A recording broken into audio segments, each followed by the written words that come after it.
So now what is the first thing that you notice? Well, this is the first time we've encountered a row of zeros in this example.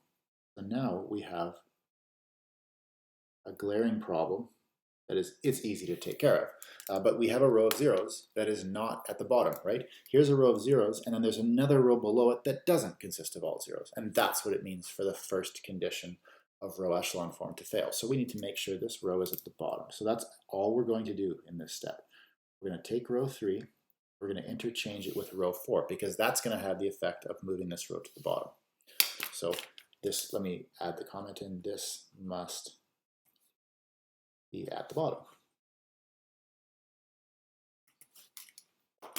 Okay, so what will that look like? There won't be a whole lot of changes here. This won't take long to write, so we'll go 1, 3, negative 2, 0, 2, 0, 0 for the first row. Second row won't change either.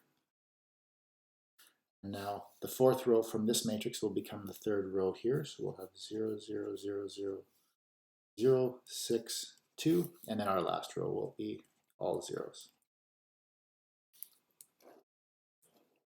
So we're getting close. There's one more problem that we have to deal with, and then we will have achieved row echelon form. The first non-zero entry of the third row is a 6, not a 1. But if we can make this into a 1, then we will have achieved row echelon form. So let's add this last comment. This must be 1. And the way we can achieve that, whenever you have a non-zero number and you want to make it into a 1, you can multiply the entire row by the reciprocal of that number. Reciprocal is just 1 over that number, right? So if we multiply row 3 by 1 over 6 times row 3, that will have the effect of, well, it won't do anything to these zeros, but the 6 will turn into a 1, and, well, 2 times 1/6 will be 2 times, well, that'll be just 2 over 6, which is 1/3. So that's what we'll get for that. And then we will be done. So let's go ahead with that.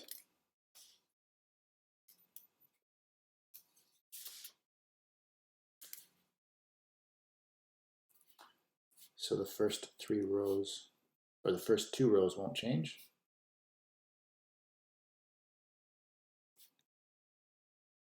Our third row will change. All these zeros, multiply them by 1/6 and 1/6, and nothing will happen. But then when you multiply this 6 by 1 over 6, you'll get a 1. And like we said, 2 times 1/6 is 1/3, and then the fourth row is of course the same. And now we have achieved row echelon form. Let's just run through it as a check. What are the 3 conditions? Quiz yourself, see if you remember what they are. And if you don't remember what they are, then dig out your first page and remind yourself, because you've got them written down, I hope. So the first condition is that all the rows of zeros must be at the bottom. And sure enough, we've got 1 row of zeros and it's at the bottom. So that's taken care of. The second condition is that the first non-zero entry of each row must be a 1. So circle the first non-zero entry in each row and check, is it a 1? And of course the answer is yes in this case. So this satisfies that condition. And the third condition is that all the leading ones must be to the right of every leading one appearing above them. Or roughly speaking, if you were to trace a line underneath the leading ones like in this fashion, you'd have a downward staircase headed to the right. And that's indeed the case here. This is to the right of this, and this is to the right of both of these leading ones. So this is in row echelon form. So there's no problem, we're done. Now, are we in reduced row echelon form? That's the next question, because there's an extra condition to check for reduced row echelon form. So ask yourself, is this matrix in reduced row echelon form? Well, what's the fourth condition that you'd have to check? You would need every leading one to be the only non-zero entry in its column. And that's actually going to fail in this case. So these 2 leading ones are not the only non-zero entries in their column. So that's going to require some more work. But this is now in row echelon form, and this concludes what is called the forward phase of the algorithm. This concludes the forward phase. And this is sometimes called Gaussian elimination.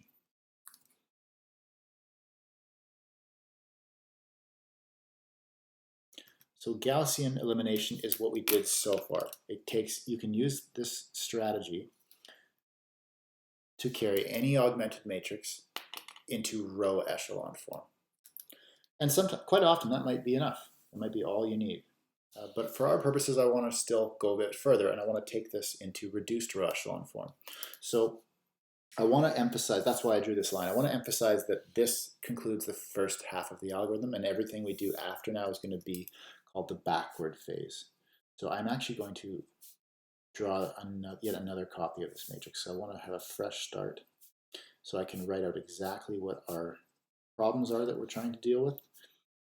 And then we can really have our steps be separate from the forward phase, which is done. So this is what we have. Let's identify what the first problem is. So there's by the way, there's a reason this is called the forward phase. It's because you start at the first column and we work our way to the right. But now the backward phase that we will now we're going to start at the last column and work our way to the left. So the very last column, just check, is there a leading one that's not the only non-zero entry in its column? And the answer is yes, this column does have a leading one that is not the only non-zero entry in its column. Now, by virtue of doing the forward phase, performing the forward phase of this algorithm, you can count on the fact that anything below the leading ones will already be zeros, right? There's a leading one, here's a leading one, these are zeros. Here's a leading one, and these are all zeros. But it's the entries above the leading ones at this stage that might not be zero, and that's going to be your focus. So, I mean, one of them is zero. We got lucky, and this is zero, but this one's not. And in general, it's going to be the entries above the leading ones that you're going to be looking at. So our next problem is these must be zero. So let's take care of that. And all we need to do is we can just subtract row 3 from row 2 3 times. So we're going to take row 2 and replace it with row 2 minus 3 row 3. And that's all we're going to do for this step. So the first row won't change. So let's start with that. Now the second row, well, all of these zeros, you can subtract them 3 times from the entries above them in row 2 and they won't make any changes. So the first 5 entries of row 2 are going to stay exactly the same. But now if we take 3 and we subtract 1 3 times, that's going to be 3 minus 3, which is 0. And if I take 1 minus 3 times a third, that's really just 1 minus 1. So that's going to be 0 as well. And then our third and fourth rows will also stay the same. So that takes care of the 6th column. So this column is now good. We can move one column to the left. Now, is there a leading one in this column that does not happen to be the only non-zero entry in this column? And the answer is no. There's no leading one in this column. Move one to the left. There's still no leading one in this column. Move one to the left. Is there a leading one in this column? The answer is yes, that one right there. This is a leading one. So now, is it the only non-zero entry in its column? And the answer is no. This negative 2 must be made to be 0, so that this leading one is the only non-zero entry in its column. So this must be 0. So how can we accomplish that? Again, just follow the pattern of using the leading ones to accomplish the job. If I add this 1 to this negative 2, but if I do it twice, that'll turn this into a 0. It'll also make a change here, but that's okay. So let's take row 1. That's the row we're going to change, and we're going to replace it with row 1 plus 2, row 2. So that's what we're going to do, and actually this is going to turn out to be our last operation, and then we can celebrate that we've finished the job. So the first row is actually the row that's going to change. So the 1 and the 3 won't change because we're just adding 0 twice. So we're going to have 1, 3, but then negative 2 plus 2 times 1 is going to be negative 2 plus 2. 0 plus 2 times 2, that's going to be 0 plus 4.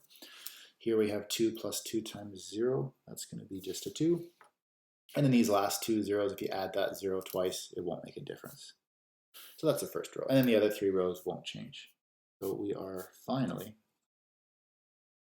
done. We've finally accomplished our goal, because you can check now that this is in reduced row echelon form. Right? All the rows of zeros are at the bottom. First non-zero entry of each row is equal to 1, and each of those leading ones is the only non-zero entry in its column.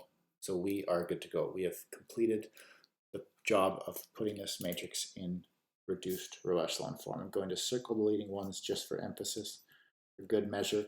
I really recommend that you do that as you check to see that a matrix is in row echelon form or reduced row echelon form. Circling your leading ones, make them stand out. You're going to need to do that anyway, as we're going to see in a moment, but you can check. Okay, rows of zeros are at the bottom. First non-zero entry of each row, circle them all, and you can see that they're all ones, and then make sure that they follow a downward staircase format to the right, and they do. And it's in reduced row echelon form because each of those leading ones are the only non-zero entries in their columns. So this now is done. This is, oops, not this in, this is in reduced row echelon form. We've done it.